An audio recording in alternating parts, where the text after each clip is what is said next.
জীবনে এমন কিছু কাজ রয়েছে যা আমাদের কখনোই করা উচিত নয়, যেমন আশা করা।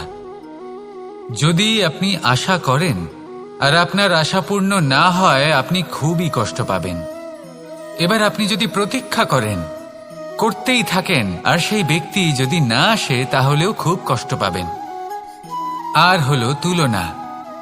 আপনি যদি তুলনা করতে যান, তাহলে এটাই ভাববেন যে হয় আমি বা অন্য কোনো ব্যক্তি, এই দুজনের মধ্যে কোনো এক ব্যক্তি নিকৃষ্ট। আর এই ভাবনাটাই হলো অনুচিত। যদি আমরা কথা বলি সেই সব বিষয়ে যা আমাদের করা উচিত, যেমন পরীক্ষা। এই পরীক্ষা সবসময় আমাদের আরো সফল করে তোলে, আরো শ্রেষ্ঠ করে তোলে, আরো উৎকৃষ্ট করে তোলে। আসন্ন মহাসংগ্রামের জন্য আমাদের প্রস্তুত করে তোলে এই পরীক্ষা। তাই এই পরীক্ষার থেকে কখনোই পালাবেন না, এর সম্মুখীন হন। আর হলো কর্ম।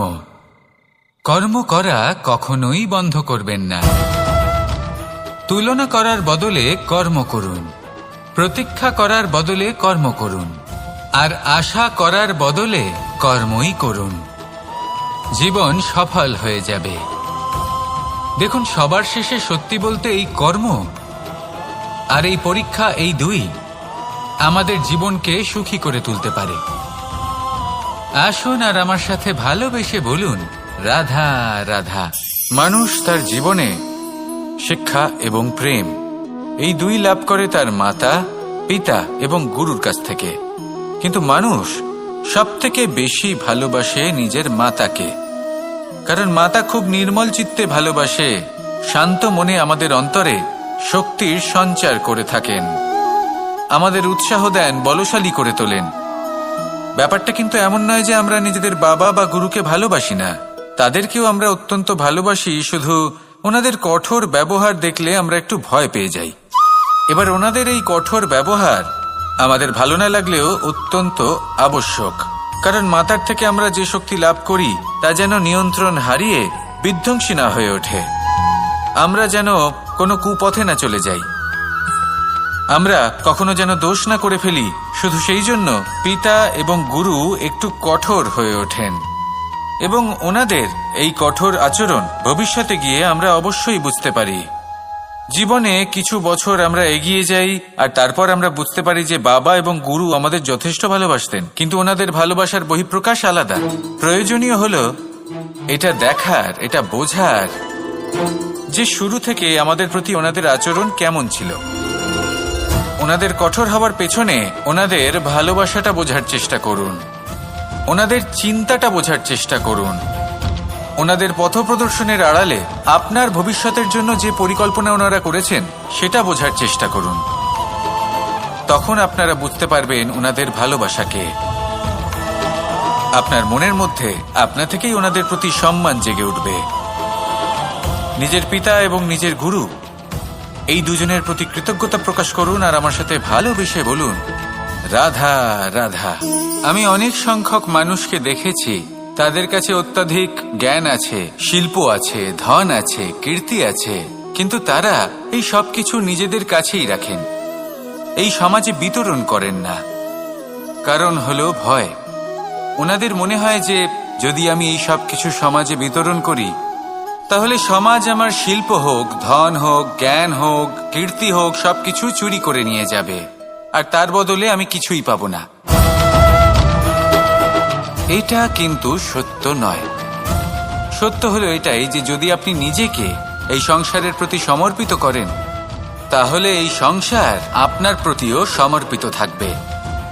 আপনি শুধু ধন, জ্ঞান, কীর্তি, সম্মান পাবেন তাই নয়, বরং এই সমাজ আপনাকে নিজের চোখে হারাবে, মনের মধ্যে স্থান দেবে। তাই এই ভয় ত্যাগ করে দেখুন কিভাবে এই সমাজ আপনাকে প্রেম সমর্পণ করে। আসুন আমার সাথে ভালোবেসে বলুন, রাধা রাধা। জীবন কিসের উপর নির্ভরশীল? ধনের ওপর, বৈভবের ওপর, নিঃশ্বাসের ওপর? না, এই জীবন নির্ভরশীল বিশ্বাসের ওপর। বিশ্বাস নিজের ওপর, বিশ্বাস আমাদের আপনজনের ওপর। কিন্তু যখন এই বিশ্বাস ভেঙে যায়, তখন মানুষের মনও ভেঙে যায়, আর তারপর সে অন্য কিছু করতেই পারে না। তখন কি করা যেতে পারে? তিনটে কাজ আছে যা আপনি করতে পারেন। প্রথম, ভালোবাসা। যাকে আপনি ভালোবাসেন, যারা আপনাকে ভালোবাসে, ভুল যারই হোক না কেন, তার কাছে ক্ষমা চাইতে কখনোই সংকোচ বোধ করবেন না। দ্বিতীয় হলো বিশ্বাস। যারা আপনাকে ভালোবাসেন, আপনাকে বিশ্বাস করেন, তাদের বিশ্বাস কখনো ভাঙবেন না। তৃতীয় হলো আশা। যারা আপনাকে ভালোবাসেন, আপনাকে বিশ্বাস করেন, তাদের আশা আপনার সাথে জড়িত। তাদের থেকে কখনো কিচ্ছু লুকোবেন না। এই তিনটে কাজ করুন আর এই জীবন সুপ্রসন্ন হয়ে বলবে রাধা রাধা। মানুষের জীবনে দুই ধরনের আবেগ থাকে যা চিরকাল তার সাথে বসবাস করে। প্রথম, স্বপ্ন। দ্বিতীয়, অজুহাত। মানুষ হাজার হাজার স্বপ্ন দেখতে পারে। আমাকে এই কাজ করতে হবে, আমাকে ওখানে ঘুরতে যেতে হবে, আমায় জীবনে এই অসম্ভব কাজ বাস্তবায়িত করে দেখাতে হবে, আদি ইত্যাদি। এবার ঠিক যেমন স্বপ্ন দেখেন, সেইভাবে অজুহাতও খুঁজে নিয়ে আসেন। আমি এই স্বপ্ন পূরণ করতে পারলাম না, কারণ আমাকে কেউ সাহায্যই করল না, কারণ আমি দুর্বল হয়ে পড়েছিলাম, কারণ আমার কাছে সময়ই ছিল না, আদি ইত্যাদি। এবার সাফল্য এবং অসফলতার মাঝখানে এই ধরনের সংঘর্ষ হতে থাকে। সাফল্য তখন লাভ করা সম্ভব যখন আপনার স্বপ্ন আপনার অজুহাতের থেকে অনেক বড় হয়, আর অসফলতা তখন পাবেন যখন আপনার অজুহাত আপনার স্বপ্নের থেকে অনেক বড় হয়। আপনি যদি সাফল্য লাভ করতে চান, তাহলে চেষ্টা করতে থাকুন, পরিশ্রম করুন। যদি অসফল হন, তাহলে ভয়ভীত হওয়ার কোনো প্রয়োজন নেই। নিজের ভুল বুঝুন, তাকে শুধরে নিন, আবার চেষ্টা করুন। কিন্তু যদি নিজের জীবনে অজুহাত নিয়ে আসেন, তখন স্বপ্ন কখনো পূরণ হবে না। আসুন আমার সাথে ভালোবেসে বলুন রাধা রাধা। ভয়ের সাথে আমরা সবাই পরিচিত, কষ্টও আমরা সবাই পেয়েছি। কখনো কখনো আমরা অসুস্থ হয়ে পড়ি, আর এমন সময় হলে মাতার মমতা, কখনো বাবার স্নেহ, কখনো বন্ধুদের পাশে থাকার অনুভূতি আমাদের রোগ নিরাময়ে সাহায্য করে। কখনো যদি আমরা নিরাশ হয়ে পড়ি, তখন যদি আমাদের কোনো আপনজন আমাদের দুটো ভালো কথা বলে, তখন আমাদের মনোবল বেড়ে যায়। ঠিক তেমন সংসারের এই রঙ্গমঞ্চে যদি আপনি পীড়িত অনুভব করেন, কিছু শুভ কথা আলোচনা করুন, কিছু স্তুতি গান করুন, কিছু মুহূর্তের জন্য হলেও নিজের ইষ্টদেবের কথা স্মরণ করুন আর প্রার্থনা করুন। সাহস বাড়বে, শক্তিও বৃদ্ধি পাবে এবং সামনে এগিয়ে চলার পথও দেখতে পাবেন। তখন এই মন প্রসন্ন হয়ে বলবে রাধা রাধা। কখনো কখনো অন্ধকারের সাথে লড়াই করার জন্য আমরা প্রদীপ জ্বালাই। এতে প্রথমে সলতে রাখি, তারপর তেল ঢালি, তারপর আগুন জেলে এটা প্রজ্বলিত করি। তারপর একটা সময় আসে যখন এই প্রদীপ নিভে যায়। কারণটা কি? কারণ কি এটা যে প্রদীপের প্রকাশমান হওয়ার ক্ষমতা সমাপ্ত হয়েছে? না, এই যে আগুন আমরা দেখতে পাচ্ছি, এই আগুনের জন্য যে শক্তির প্রয়োজন হয় তা আসে এই তেল থেকে। যদি এই তেল সমাপ্ত হয়ে যায়, তাহলে এই প্রকাশ তাও সমাপ্ত হয়ে যায়। আর আমাদের জীবনে এই তেল হলো আমাদের কর্ম, আর এই আগুন আর এর দ্বারা উৎপন্ন হওয়া প্রকাশ আমাদের ভাগ্য। যত আমাদের কর্ম ক্ষীণ হতে থাকবে, আমাদের ভাগ্য সৌভাগ্য কোথাও না কোথাও লুপ্ত হয়ে যাবে। যে উজ্জ্বল ভবিষ্যৎ আমরা চাইছি তা কখনো লাভ করতে পারবো না যদি কর্ম না করি। ঠিক যেমন তেল ছাড়া অগ্নি উৎপন্ন হয় না, তেমনি কর্ম ছাড়া সৌভাগ্য হয় না। আর যেমন কর্ম তেমন ভাগ্য। তাই সবসময় কর্ম করতে থাকুন, কর্ম করা থামাবেন না। আর আমার সাথে ভালোবেসে বলুন রাধা রাধা। জীবনে তিনটি বিষয় আছে, তিনটি বস্তু আছে, তারা যেন আপনাকে কখনো বশে না করে নিতে পারে। প্রথম হলো ধন। ধন যতক্ষণ আপনি ব্যবহার করতে থাকেন, যতক্ষণ তা আপনার কাজে আসছে, ততক্ষণ ঠিক আছে, এই ধন আপনার কাছে অমৃত। কিন্তু যখন এই ধন আপনাকে ব্যবহার করতে শুরু করে, বুঝে যাবেন যে আপনার পতনের সময় শুরু হয়েছে। দ্বিতীয় বিষয়, ফেলে আসা অতীত। যাই করুন আপনি অতীত পাল্টাতে পারবেন না, আর এই সত্যিটা আপনিও জানেন। কিন্তু তাও এর বশবর্তী আমরা হয়ে পড়ি, আর যখন তাই হয় তখন এই সংসারে আমরা যেখানেই যাই না কেন, যত বড়ই সুখ লাভ করি না কেন, সেই সব আমাদের কাছে তিক্ত বলে মনে হয়। তৃতীয় বিষয়, আপনার আশেপাশের মানুষ ভিন্ন ভিন্ন ধরনের মানুষ হয়, যাদের চিন্তা ভাবনা এবং দৃষ্টিভঙ্গি ভিন্ন ভিন্ন প্রকারের। যদি এদের বশবর্তী আপনি হয়ে পড়েন, তাহলে কেউ বলবে এটা করো, এটা ভালো, কেউ বলবে এটা করো না, ওটা করো, ওটা ভালো কাজ, কেউ বলবে এই দুটোই করো না, অন্য কিছু করো। এই কথাগুলিতে আপনি এতটাই জড়িয়ে পড়বেন যে আপনি লক্ষ্যভ্রষ্ট হয়ে পড়বেন। তাই এই 3 বিষয় থেকে সাবধানে থাকবেন। যদি কোনো কিছু বশ করতে হয়, তাহলে আপনাকে বশ করতে হবে আপনার আজকে, নিজের বর্তমানকে। এটা খুব প্রয়োজনীয়। এটা ভাববেন যে এই সময়ের সদ্ব্যবহার আমি কিভাবে করব, সময়কে শাসন কিভাবে করব, ওই কর্ম কিভাবে করব যাতে ভবিষ্যতে কখনো আমার আফসোস না হয়, বরং এই সংসার আমাকে নিয়ে গর্ব করবে, সেই কর্ম করুন। আর যখন আপনি এটা শিখে নেবেন, তখন আপনি নিজেই নিজেকে প্রকৃত অর্থে ভাগ্যশালী করে তুলবেন। আসুন আমার সাথে ভালোবেসে বলুন, রাধা রাধা। অনেক সময় আমরা কারোর নীরবতাকে তার দুর্বলতা ভেবে বসি। হতেই পারে সেই ব্যক্তি উত্তর দিতে চাইছেন না, হতে পারে অন্য কোনো কারণ আছে যা আমরা বুঝতেই পারছি না। সেই জন্য তাকে দুর্বল ভেবে নেওয়া অনুচিত। দেখতে গেলে এই বিশাল সমুদ্র এও কিন্তু নীরব, শান্ত হয়। কিন্তু যখন সে রুদ্র মূর্তি ধারণ করে তখন কি হয়? সমগ্র সংসারকে বিনাশের পথে নিয়ে যায় এই সমুদ্র, প্রলয় সৃষ্টি করে। সেই জন্য কারোর সহ্য শক্তিকে দুর্বলতা বলে মনে করবেন না, কারণ যদি এই নীরবতা নিজেকে ভেঙে বেরিয়ে আসে, তাহলে তা বিনাশের সমস্ত সীমা পার করে যেতে পারে। তাই এই নীরবতাকে সবসময় বুঝুন, সবসময় একে সম্মান করতে শিখুন, আর আমার সাথে ভালোবেসে বলুন, রাধা রাধা। কখনো কোনো চাতক পাখিকে দেখেছেন? কথায় আছে যে বছরে মাত্র একবার সে তার তৃষ্ণা মিটিয়ে থাকে, আর তাও আকাশে ভেসে থাকা মেঘের দ্বারা ঘটানো বৃষ্টির জলের ফোঁটা থেকে। আর কোথাও থেকে সে তার তৃষ্ণা পূরণ করে না। সারা বছর সে নিদারুণ গরম সহ্য করে, তীব্র শীতও সহ্য করে, শুধু এই আশা নিয়ে যে বছরে একবার অন্তত সেই মেঘের ঘন ঘটা হবে, বৃষ্টি হবে, আর সে তার তৃষ্ণা নিবারণ করবে। এটা আসলে কি? এটা আসলে বিশ্বাস। সেই বিশ্বাস যে বছরে একবার সেই মেঘ আসবে তৃষ্ণা নিবারণ করতে। যেমন দেখুন, একটা সূর্যমুখী ফুল সারা রাত অন্ধকারের সাথে যুদ্ধ করে, কারণ তার বিশ্বাস যে ভোরবেলায় সূর্য তাকে অবশ্যই দর্শন দেবেন।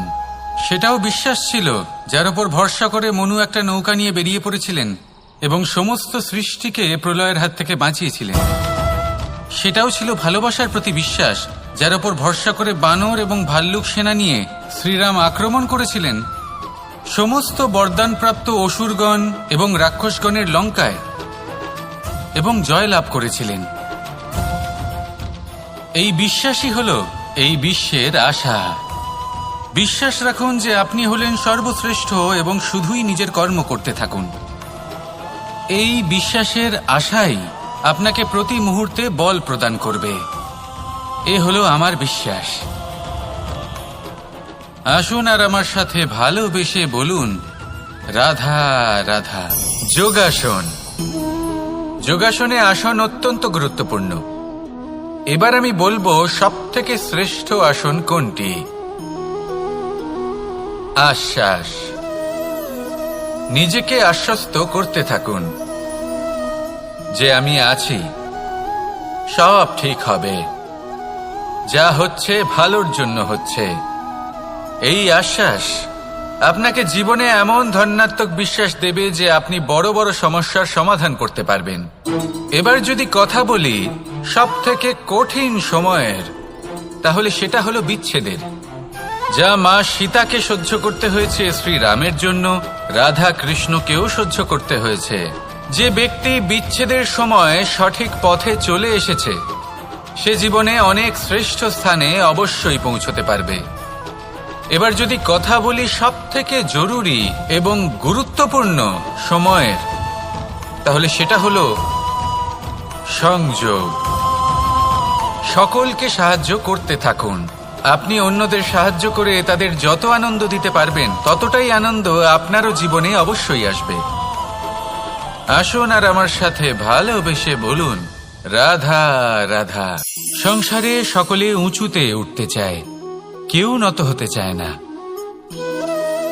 সবাই এটা মনে করে যে নত হওয়ার অর্থ হলো তাদের আত্মসম্মান এবং অহংবোধের বিরুদ্ধাচরণ করা।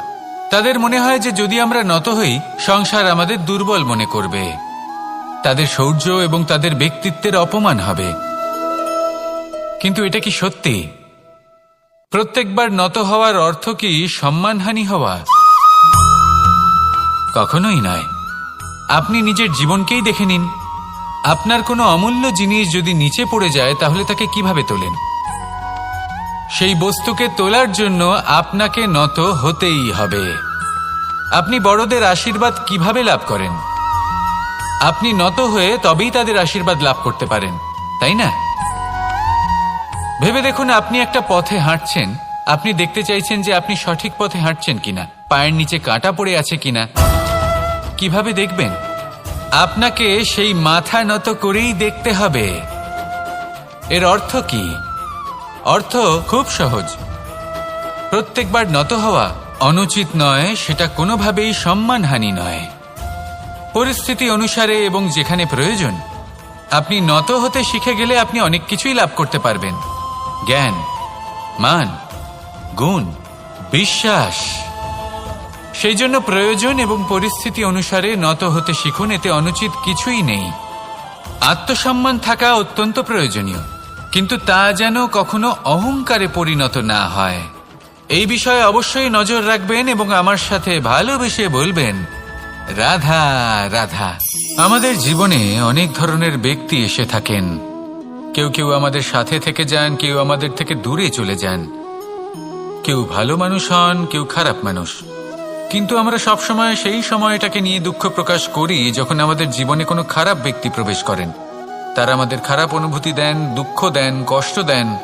আমরা সবাই তাকে ভালো মন্দ কথা বলি। কিন্তু কেন? এমন বিভিন্ন ধরনের মানুষ, খারাপ মানুষ, ভালো মানুষ সবার জীবনেই আসেন এবং সকলকেই একটা অমূল্য শিক্ষা দান করে যান। এবার আপনি নিজেই ভেবে দেখুন, জীবনে যখন প্রথমবার আপনি আগুন স্পর্শ করেছিলেন তখন আপনি একটা শিক্ষা লাভ করেছিলেন যে আমাকে আগুনের থেকে একটু দূরে থাকতে হবে। তারপর আস্তে আস্তে আপনি শিখলেন যে কিভাবে এই আগুনকে নিয়ন্ত্রণে রাখতে হবে। তারপর আপনি শিখলেন যে কিভাবে নিজের জীবনে তাকে প্রয়োগ করতে হবে, তা সে অন্ধকারে প্রকাশ লাভ করার জন্য হোক বা খাবার বানানোর জন্য। সেইভাবেই কোনো খারাপ ব্যক্তি যখন আপনার জীবনে আসে কোনো শিক্ষা দিয়ে যান, তার প্রতি কৃতজ্ঞ থাকুন। তার বিষয় খারাপ ভাবার বা খারাপ অনুভূতি নিয়ে থাকার কোনো প্রয়োজন নেই। সেই শিক্ষা লাভ করুন, ইতিবাচক মনোভাব নিয়ে জীবনের সামনে এগোতে থাকুন। কেউ নেই যিনি আপনাকে বাধা দিতে পারেন। আসুন আমার সাথে ভালোবেসে বলুন, রাধা রাধা। অনেক সময় আমরা জীবনে অনেক মানুষকে এমন বলতে শুনে থাকি যে আমি অসফল হয়েছি কারণ আমার সময় ভালো যাচ্ছিল না। আমি এই জিনিসটা লাভ করতে চাইছিলাম কিন্তু করতে পারলাম না কারণ আমার সময়টা ভালো যাচ্ছিল না। আমি আমার জীবনে ওই মহান কাজটা করতে চাইছিলাম কিন্তু করতে পারলাম না। কেন? কারণ আমার সময়টা ভালো যাচ্ছিল না। কিন্তু যে মুহূর্তে ভালো সময় আমার জীবনে আসবে আমি সব কিছু প্রাপ্ত করব। এমন প্রায় প্রত্যেকেই বলেন। আসুন একটা কথা বোঝা যাক। একজন মালিকে দেখুন, সে প্রত্যেক দিন গাছের সেবা করে, তাকে জল দেয়, তার যত্ন আত্তি করে। কেন? প্রত্যেক দিন সেই গাছ ফল দেয় না। সঠিক সময় এলে তবেই সেই গাছ ফল দেয়, কিন্তু প্রত্যেক দিন মালি তার সেবা করে, তাকে যত্ন করে। শুধুমাত্র তখন করে না যখন সেই গাছ ফল দিতে সক্ষম। আর যদি মালি গাছের যত্ন প্রতিদিন না করে তাহলে হয়তো সেই গাছ ফল দিতেই পারবে না।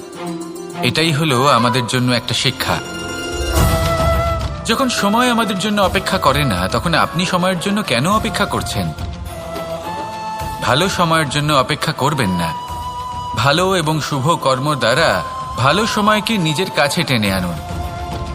নিরন্তর কর্ম করুন, পরিশ্রম করতে থাকুন। শুভ সময়